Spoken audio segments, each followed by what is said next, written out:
Waiting on the red. Hey, still live in Orlando at Ecom Summit, and I run into my old pal, Carlos Alvarez, the king, the wizard, I should say, of Ecom. I just had an opportunity to hang out with your group over in Tampa in your office, and didn't know you were involved in that, Carlos, until I signed into the Wi-Fi and I saw WOE. So everything's going. Absolutely. Everything's great. Great. Happy to be here at Ecom Summit. How'd they talk you into coming up from Miami? It's a short drive. Had some ebooks to listen to, some emails to knock out, and I took the Bright Line. Okay. You took the Bright Line. That's the train to go train. to? Okay, yeah, cool. New train from Miami. Never been on it. Yeah. So hanging out with these Amazon sellers over here, I'd like to pick your brain a little bit, Carlos, about what should sellers be looking at going into this fourth quarter of 2023, and what should we stay away from?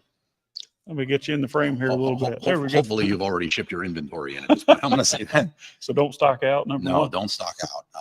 I think people should take advantage of Amazon warehouse distribution, the AWD. That's been going great, especially setting that up to drip in inventory. I think the major concern is running out of stock, whether it's your inventory from China or whether it's in FBA and getting it checked in time. So okay.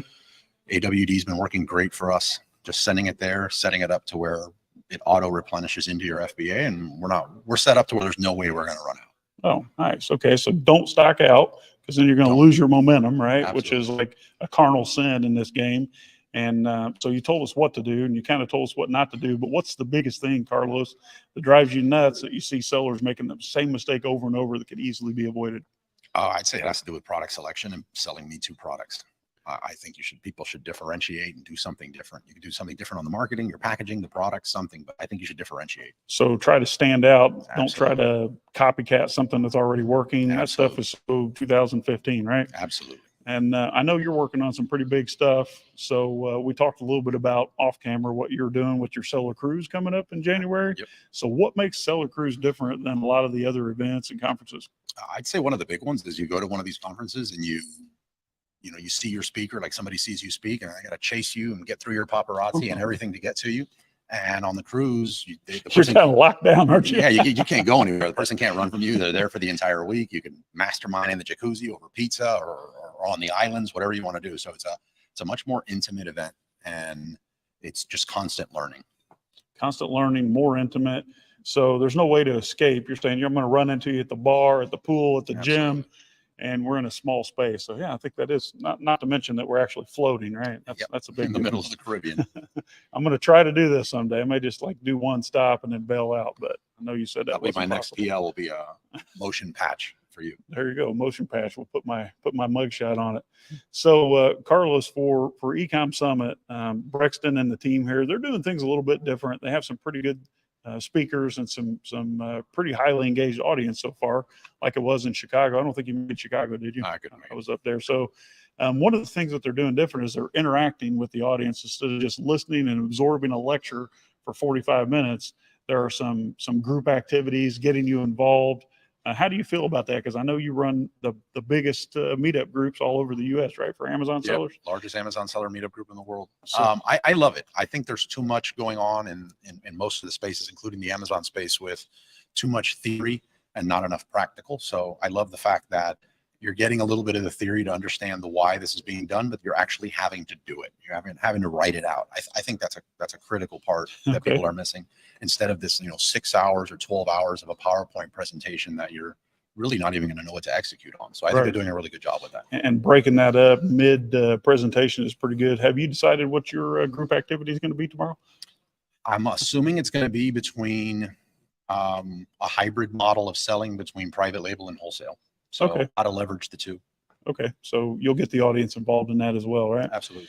All right. So how can we find more information about Wizards of Ecom and how to get involved in one of your many meetups all over the world? I would say go to wizardsofecom.com and check out one of our upcoming events. If you don't live near a chapter where we have our in-person events, then jump on Zoom or go to onlinesellercruise.com and grab a ticket to join us on the cruise January 21st. Onlinesellercruise.com, the only one of its kind. Only one. And I know I've seen your lineup. I know some people have joined the cruise. Even though I'm on a boat every day that I can, the cruise makes me a little queasy. So I'm going to try to talk myself into it with that patch. So before we go, for those watching the live stream here, what's the one thing that you would do differently besides keeping inventory in stock that you would do differently going into the new year as Amazon's constantly changing? It's a pretty dynamic opportunity, but what would you do differently? New PLs, I want to be at a higher price point. So higher price private yeah. label. Okay. No more of this $9.99 stuff. What are you thinking? Like 50 and above? I think above $125 is a really good sweet spot. $125, $150. Yeah. Okay. With what, like 4 or 5 times margins? Sure. Okay, cool. So higher price products equals higher margins and probably equals less competition from overseas and some of the significantly less competition. All right. So Carlos Alvarez, my name is Sean Hart. We're live in Orlando at the Ecom Summit. We're going to be posting some of this brain rape that I just did from Carlos. He just gave you some golden nuggets here. So don't discount that. This man's been, you still at 17 businesses? We're still at 17. 17 exits. That's it. and holding. So soon to be 18. I've been saying that for a little over a year now. Carlos has his hands in just about every industry you can think of. And how many businesses are you involved in now? Close to 50. Close to 50. So this man is the entrepreneur extraordinaire. You just stole the crown. Take care. Go check out Wizards of Ecom online. Go check out Online Seller Cruise and get involved in the next Ecom Summit at ecomsummit.com. Carlos, appreciate you, man. Real nice hanging out with you. Thank you. Take care.